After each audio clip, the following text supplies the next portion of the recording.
एक सत्या और भक्ति से भरी कहानी जो आपका मैन जीत लेगी। प्रस्तावना। सदियों पहले भारत के एक प्राचीन गांव शिवपुर में एक बेहद गरीब लेकिन अत्यंत श्रद्धालु व्यक्ति रहता था, रघुनाथ। उसका जीवन बहुत ही साधारण था। मिट्टी की झोपड़ी, थोड़े से खेत और पेट भरने जितना भी मुश्किल से अनाज।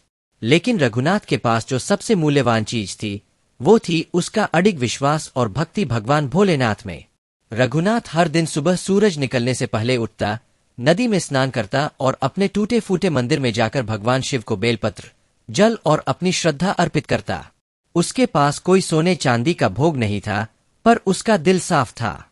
वो हर दिन यही कहता, भोलेनाथ को दिखावा नहीं चाहिए, उन्हें चाहिए सच्चा प्रेम। गांव वालों की हंसी और परीक्षा की शुरुआत। गांव के लोग रघुनाथ की भक्ति पर अक्सर हंसते थे। इतना भजन करता है, पर न तन पर ढंग का कपड़ा है, न घर में दाना। लेकिन रघुनाथ हंसकर जवाब देता, महादेव की कृपा जब बरसेगी सब कुछ मिल जाएगा। अभी जो है वही ठीक है। एक बार गांव में बहुत ही भयंकर सूखा पड़ा। खेतों में दरारें पड़ गईं, कुएं सूख गए और लोगों को पीने तक का पानी नहीं मिला। अधिकांश गांव वाले गांव छोड़कर दूसरे शहरों की ओर चले गए। रघुनाथ के सामने भी विकल्प था, या तो गांव छोड़कर शहर जाए या महादेव पर विश्वास बनाए रखे। उसने दूसरा रास्ता चुना। वो रोज मंदिर जाकर शिवजी से प्रार्थना करता, हे भोलेनाथ, आप सबके दुखों को हरते हो, मुझे बस इतना दो कि मैं आपकी पूजा करता रहूं। सपने में हुआ चमत्कार। एक रात रघुनाथ को एक बहुत ही दिव्य सपना आया। आसमान में बिजली सी चमकी और महादेव स्वयं प्रकट हुए। शिवजी ने कहा, रघुनाथ, जंगल के उत्तर में जो प्राचीन पीपल का पेड़ है उसके नीचे खुदाई करो, वहां तुम्हारी परीक्षा का फल मिलेगा। लेकिन याद रखना, लालच नहीं, सेवा भाव चाहिए। सुबह होते ही रघुनाथ एक फावड़ा लेकर जंगल की ओर निकल पड़ा। 3 दिन तक वह अकेले खुदाई करता रहा। गर्मी थी, बदन थक गया था, हाथों में छाले पड़ गए थे। गांव वाले फिर हंसे, पगला गया है, अब पेड़ के नीचे खजाना ढूंढेगा।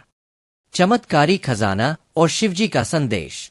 तीसरे दिन खुदाई करते समय एक विशालकाय पत्थर निकला जिस पर त्रिशूल और डमरू के चिन्ह बने थे। जैसे ही रघुनाथ ने पत्थर हटाया, नीचे से एक ताम्रपात्र निकला। उसमें सोने की मुहरें, रत्न और एक चिट्ठी थी, भोलेनाथ का लिखा पत्र। हे रघुनाथ, तूने जिस सच्चाई और विश्वास से मेरी आराधना की है, यह उसका फल है। ये धन तेरा नहीं, मेरी सेवा और समाज की भलाई के लिए है। इससे एक भव्य मंदिर बनवाना और हर भूखे को भोजन देना। रघुनाथ की आंखों से आंसू बहने लगे। उसने तुरंत उसी स्थान पर एक विशाल मंदिर निर्माण की योजना बनाई। गांव लौटे लोगों को काम मिला, गरीबों को भोजन और भक्तों को एक अद्भुत शिव मंदिर जिसे नाम मिला शिव करुणा धाम। मंदिर का प्रभाव और रघुनाथ की कीर्ति। कुछ ही वर्षों में वह जगह एक तीर्थ स्थल बन गई। दूर दूर से लोग रघुनाथ से प्रेरणा लेने आए। उसने कभी धन का दुरुपयोग नहीं किया। रोज भंडारा होता, रुद्राभिषेक होता और सबसे बड़ी बात, हर आने वाले को प्रेम और सम्मान मिलता। रघुनाथ को अब लोग भक्त रघुनाथ बाबा कहने लगे। लेकिन वह हमेशा यही कहता, मैं कुछ नहीं, सब कुछ भोलेनाथ की कृपा है, मैं तो बस उनका सेवक हूं। कहानी से शिक्षा। सच्ची भक्ति में असीम शक्ति होती है। भगवान देर कर सकते हैं, पर अंधेर नहीं। कभी किसी की भक्ति का मजाक न उड़ाए, भगवान सब देख रहे होते हैं। धन वही पवित्र होता है जो सेवा में लगे। अंतिम पंक्तियां। रघुनाथ की भक्ति, विश्वास और सेवा भावना ने यह सिद्ध कर दिया कि जब इंसान सच्चे दिल से भोलेनाथ को पुकारता है तो वो श्मशान में भी अमृत बरसा देते हैं। जय भोलेनाथ। हर हर महादेव।